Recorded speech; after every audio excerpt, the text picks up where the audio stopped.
Hello everyone. क्या आपको ऐसा लगता है कि आपकी जो नींद है वो बहुत प्रॉपर और सैटिस्फाइंग नहीं होती है और आपको बहुत ज़्यादा फ्रेशनेस का एहसास नहीं होता जब आप सुबह उठते हैं? एक थकान बॉडी में एक थकान सी महसूस होती है और जब रात में आप सोने की कोशिश जल्दी कर रहे होते हैं तो आप करवटें बदल रहे होते हैं। कुछ देर के बाद शायद आप मोबाइल उठा लेते हैं कि क्योंकि आपको नींद नहीं आ रही है, और जब आप सुबह उठते हैं और जब अलार्म बजता है तो ऐसा लगता है कि थोड़ी देर और सो जाएँ, क्योंकि वो बॉडी जो है वो फ्रेश फ़ील नहीं करती है। अगर ऐसा है तो आप अकेले नहीं हैं। इस वीडियो को पूरा देखिए समझने के लिए कि आखिर प्रॉब्लम कहाँ है और इसके कोई सॉल्यूशंस हैं कि नहीं। स्लीपलेसनेस के टॉपिक को समझने के लिए एक हाल में ही एक सर्वे आया है। ये सर्वे एक सिविल सोसाइटी ऑर्गेनाइजेशन ने किया है जिसका नाम है एजवेल फाउंडेशन। इस सर्वे का डेटा के मुताबिक 5000 लोगों का सर्वे किया गया है जिनकी उम्र 40 या उससे ऊपर थी।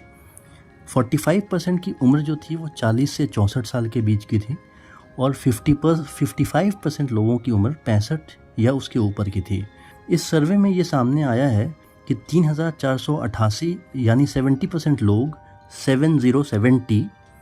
6 घंटे या उससे कम सोते हैं और ज़्यादा सोने की चाह रखते हैं। सिर्फ बूढ़े लोग ही नहीं बल्कि 40s वाले भी इस प्रॉब्लम से दो चार हैं। सर्वे में 73% लोगों ने ये बताया है कि फिनेंशियल और प्रॉपर्टी मैटर जो है वो सबसे बड़ा रीज़न है ख़राब नींद का। 72% लोगों ने ये माना कि डिस्टर्ब्ड स्लीप का की वजह है वो बुज़ुर्गों से कम बातचीत, मतलब है कि बुज़ुर्ग से लोग बहुत कम बातचीत करते हैं। 69% ने ये माना कि इसकी वजह ईगो रिलेटेड इश्यूज़ है, जो कि यंग और एल्डरली फैमिली में जो होते हैं उनमें ये प्रॉब्लम देखी गई। 62% ने ये वजह यंगस्टर्स के मिसबिहेवियर को बताया है। 52% लोगों ने माना कि उनको डीप स्लीप नहीं मिलती है। सिर्फ 14% लोग ये मानते हैं कि बढ़ती उम्र के साथ वो ज़्यादा सो रहे हैं। ये तो बहुत खुशी की बात है कि कुछ लोग ज़्यादा सो रहे हैं, बट ये 14% 14 का आंकड़ा है। 90% लोग ओल्ड एज में कोई ना कोई मेडिसिन ले रहे होते हैं, जैसे कि हाई ब्लड प्रेशर एक्सेट्रा, जो क्वालिटी ऑफ रेस्ट या स्लीप को अफेक्ट करती है। तो ये भी एक वजह हो सकती है कि बूढ़े लोगों में ये पहले से ही पाया जाता है। जो लोग लोनलीनेस फील करते हैं due to lack of social interaction, आजकल मोबाइल का ज़माना है, उनको एंग्जाइटी, स्ट्रेस और लैक ऑफ स्लीप की प्रॉब्लम होने के चांसेस बहुत बढ़ जाते हैं।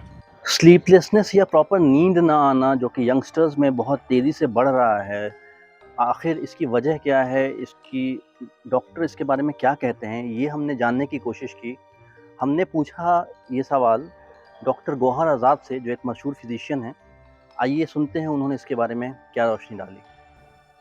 आजकल देखा जा रहा है कि जवान लोगों में भी जो है नींद की दिक्कत आ रही है। स्लीपलेसनेस जिसको हम इंसोम्निया कहते हैं, जवान लोगों में काफ़ी केसेस जो है बढ़ गए हैं।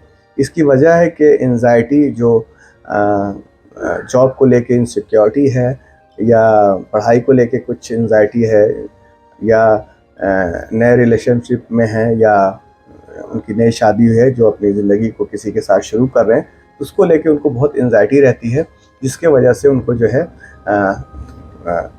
नींद में जो है दिक्कत हो सकती है।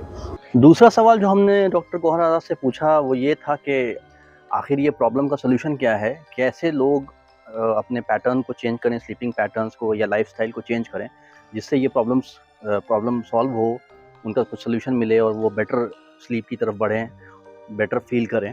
तो सुनते हैं उनका जवाब। तो मैं इन लोगों को यही कहूँगा कि जब भी आप नींद के लिए जाएं तो आप अपने रूटीन को डिस्टर्ब ना करें।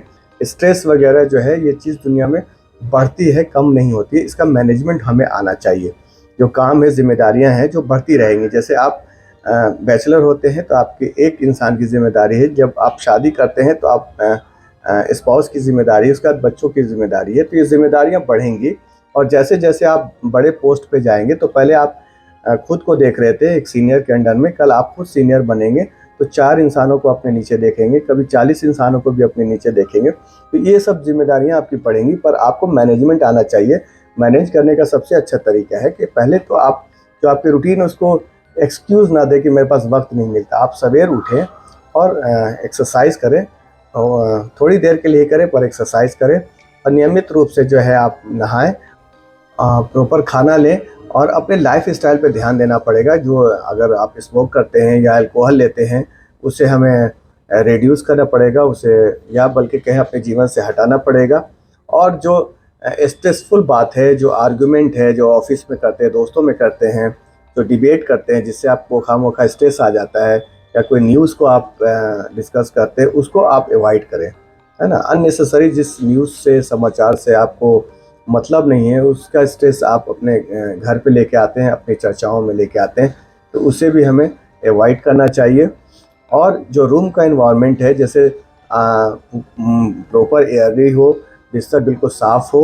ये सर्वे देखने के बाद और इन सारी बातें करने के बाद, डॉक्टर साहब का फीडबैक लेने के बाद ये ऐसा ऐसा ये समझ में आता है कि ये प्रॉब्लम जो है एक्चुअली काफ़ी ज़्यादा फैल गई हैं, और इनके ऐसी बात नहीं है कि सॉल्यूशंस नहीं हैं। जो डिजिटल वर्ल्ड में हम जी रहे हैं, तो जाहिर सी बात है ये सारे प्रॉब्लम्स आ रहे हैं।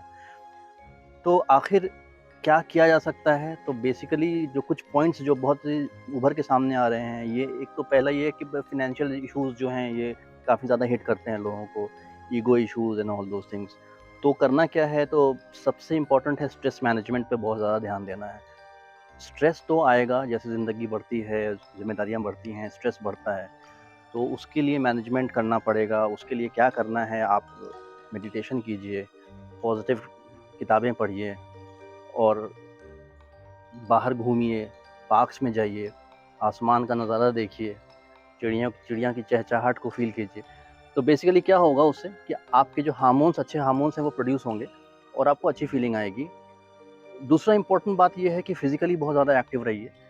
आपको दौड़ना पसंद नहीं है, तो आप बहुत वॉक कीजिए, ब्रिस्क वॉकिंग कीजिए। आपको जॉगिंग करना पसंद है, जॉगिंग कीजिए, बट किसी न किसी फ़ॉर्म में एक्सरसाइज़ करते रहिए। तो बेसिकली ये 2 पॉइंट्स बहुत इम्पोर्टेंट हैं। जो तीसरा पॉइंट है वो है अपनी लाइफ में एक डिसिप्लिन मेंटेन कीजिए। ये बहुत इम्पोर्टेंट है कि आपके जो पैटर्न्स हैं, स्लीपिंग पैटर्न्स हैं या लाइफस्टाइल का जो तरीका है, उसमें एक डिसिप्लिन होना चाहिए, एक तरीका होना चाहिए। रात को सोने से पहले मोबाइल नहीं देखना। और बहुत अच्छी चीज़ एक हो सकती है कि रात में आप किसी किताब को उठा लीजिए। किताब पढ़ने से कई लोगों को तो बहुत जल्दी नींद आ जाती है, लेकिन किताब पढ़ने से आपको बहुत ही सूदिंग नींद आती है। नॉर्मली जिसको किताब पढ़ना पसंद है, वो लोग भी ये ट्राई कर सकते हैं। बट मोबाइल या स्क्रीन से दूर रखिए अपने आप को। उम्मीद है कि इन बातों से आप लोगों को हेल्प मिलेगा और इससे बहुत फ़ायदा होगा। और जो भी आपके कमेंट्स हैं, कमेंट सेक्शन में ज़रूर डालिए, जो आपके फीडबैक्स हैं। और हो सकता है कि इसमें कुछ ऐसे पॉइंट्स हो जो मिस हो गए हों, वो भी पॉइंट्स में डालिए। इससे किसी न किसी का फ़ायदा होगा। वीडियो को शेयर कीजिए। हो सकता है कि कोई आदमी इस प्रॉब्लम से जूझ रहा हो और उसको इससे कुछ रे ऑफ होप मिल जाए और उसकी ज़िंदगी बेहतर हो जाए। वो आपको दुआओं में याद रखेगा और दुआओं से बहुत फ़ायदा होता है। हँसते रहिए, मुस्कुराते रहिए और सुनते रहिए वॉइस ऑफ कटौंधरी।